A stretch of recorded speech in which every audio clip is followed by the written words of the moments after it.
करवा चौथ व्रत की आप सभी को शुभकामनाएं। 20 अक्टूबर के दिन करवा चौथ का व्रत किया जा रहा है, जिसमें गणेश जी की कथा और 7 बेटे और एक बेटी की विशेष कथा सुनी जाती है, जो कि हमारे व्रत को परिपूर्ण करती है।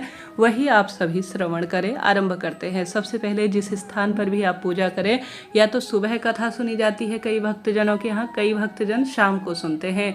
तो आप सभी अपने क्षेत्र के अनुसार कार्य कीजिए। अपने हाथ में 13 गेहूं के दाने या चावल जो भी हैं, कम ज़्यादा आपके क्षेत्र के अनुसार ले लीजिए, नहीं तो आप पुष्प भी हाथ में ले सकते हैं और कथा सुनना शुरू करें।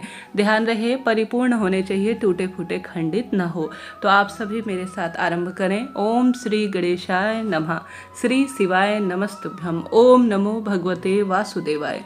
कथा के अनुसार एक साहूकार था, उसके 7 बेटे और एक बेटी थी। 7 भाई बहन एक साथ बैठकर खाना खाते थे। एक दिन कार्तिक की चौथ का व्रत आया तो भाई बोला कि आओ बहन जीम लो, अर्थात मेरे साथ खाना खा लो। उनकी बहन बोली कि आज भाई मेरा व्रत है करवा चौथ का, इसलिए चंद्रमा को देखकर ही खाना खाऊंगी। तब भाई बोले कि क्या हमारी बहन भूखी ही रहेगी? तो एक भाई ने दिया लिया और एक छलनी ली, एक पेड़ के पास एक तरफ होकर दिया जलाकर छलनी ढक दी और आकर कहा कि बहन तेरा चंद्रमा आ गया है।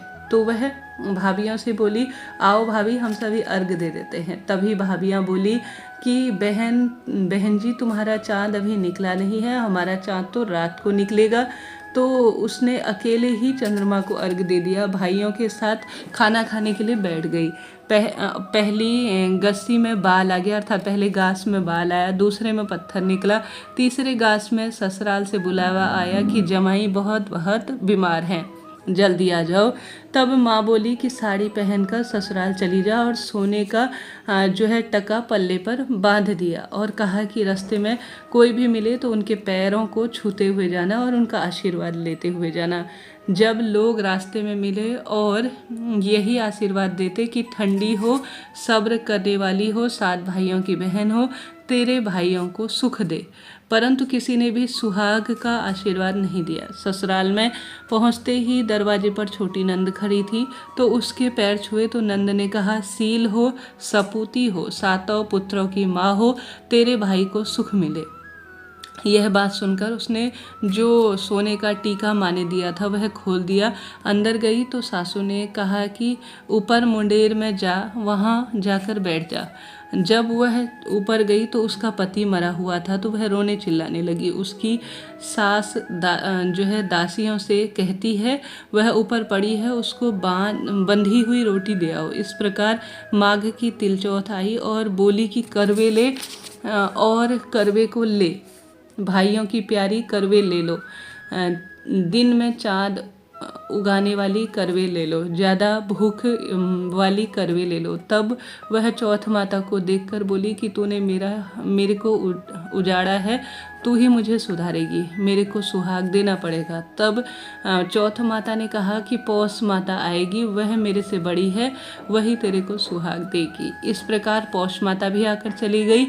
माघ की, फाल्गुन की, चैत की, बैसाख की, जेठ की, आषाढ़ की, श्रावण की, भादो की सारी चौथ माता इस जब आपको देती चली गई कि अगली चौथ माता आएगी तो उनसे कहना। बाद में अश्विन की चौथ आई और कहा कि तेरे ऊपर कार्तिक की चौथ माता नाराज है, वही तेरा सुहाग देगी, तब उसके पैर पकड़कर तुम बैठ जाना। यह कहकर वह तो चली गई। बाद में कार्तिक के महीने की चौथ आई तो गुस्से में बोली कि भाइयों की प्यारी करवा ले, दिन में चाँद उगाने वाली करवा ले, ज़्यादा भूख करने वाली करवा ले।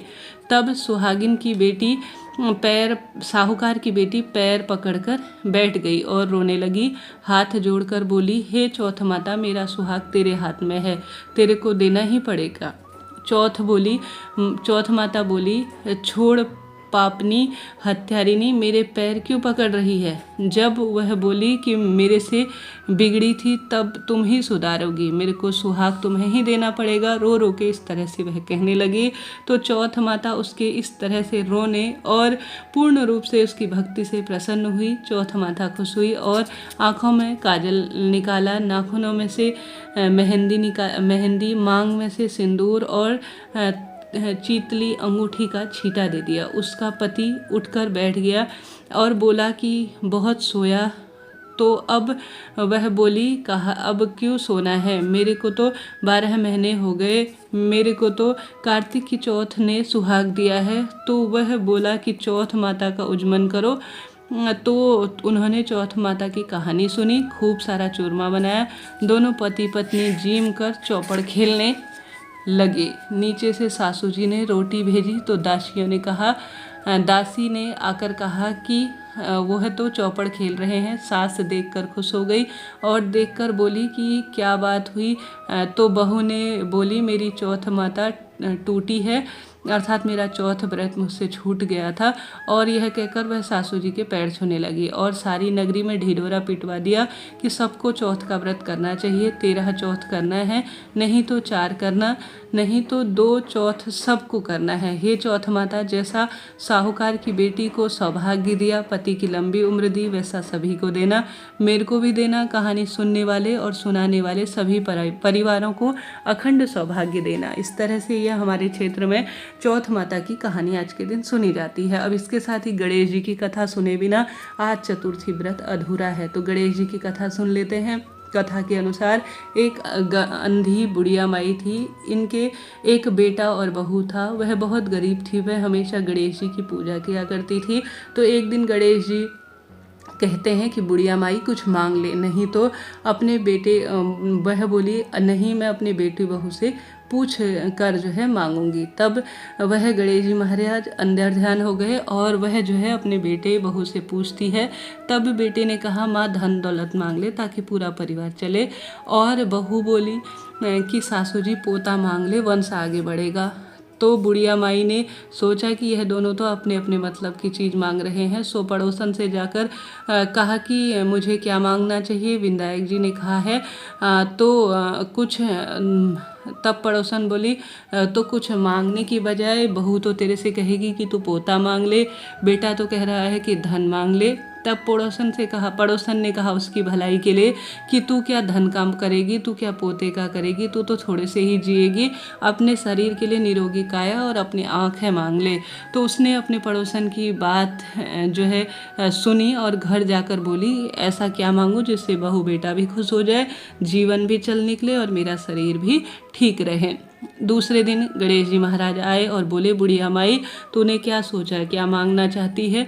तब वह बोली कि आँख दे दे जिससे सोने के कटोरे में पोता दूध पीते हुए देख सकूं, सुहाग दे दे, निरोगी काया दे दे, 9 करोड़ की माया दे दे, बेटा पोता बड़पोता दुनिया में सारे जो है भाई भतीजे सारे परिवार को सुख दे दे और अंत में मोक्ष दे दे। तब गणेश जी बोले, माई तूने तो मुझे ठग लिया, यह कहकर तूने तो सब कुछ मांग लिया। परंतु इस प्रकार सभी जो गणेश जी कहते हुए परंतु यह सुनकर गणेश जी बोले, तूने जो भी मांगा है तुझे सब कुछ मिलेगा। ऐसा कहते हुए गणेश जी महाराज अंतर्ध्यान हो गए। बुढ़िया माई के उसी प्रकार जैसा उसने बोला उसी प्रकार से सब कुछ पाया। हे गणेश जी महाराज, जैसा बुढ़िया माई को दिया, मेरी सभी बहनें जो कथा सुन रही हैं और आज सौभाग्य का व्रत कर रही हैं, उनके जीवन में भी खूब खुशियाँ देना। इस तरह से आपने गणेश जी महाराज और चौथ माता का यह सुंदर व्रत का कथा सुना। आपका बहुत बहुत आभार और धन्यवाद। माता रानी आपके सौभाग्य की हमेशा रक्षा करे, यही प्रार्थना करते हैं। आप सभी के लिए करवा चौथ व्रत की सभी वीडियो चैनल पर आ गई हैं। चंद्रमा को अर्घ्य देने की विधि और साथ के साथ करवा चौथ व्रत कैसे किया जाता है। वीडियो उचित उपयोगी रहती है तो लाइक करें, शेयर करें, कमेंट्स में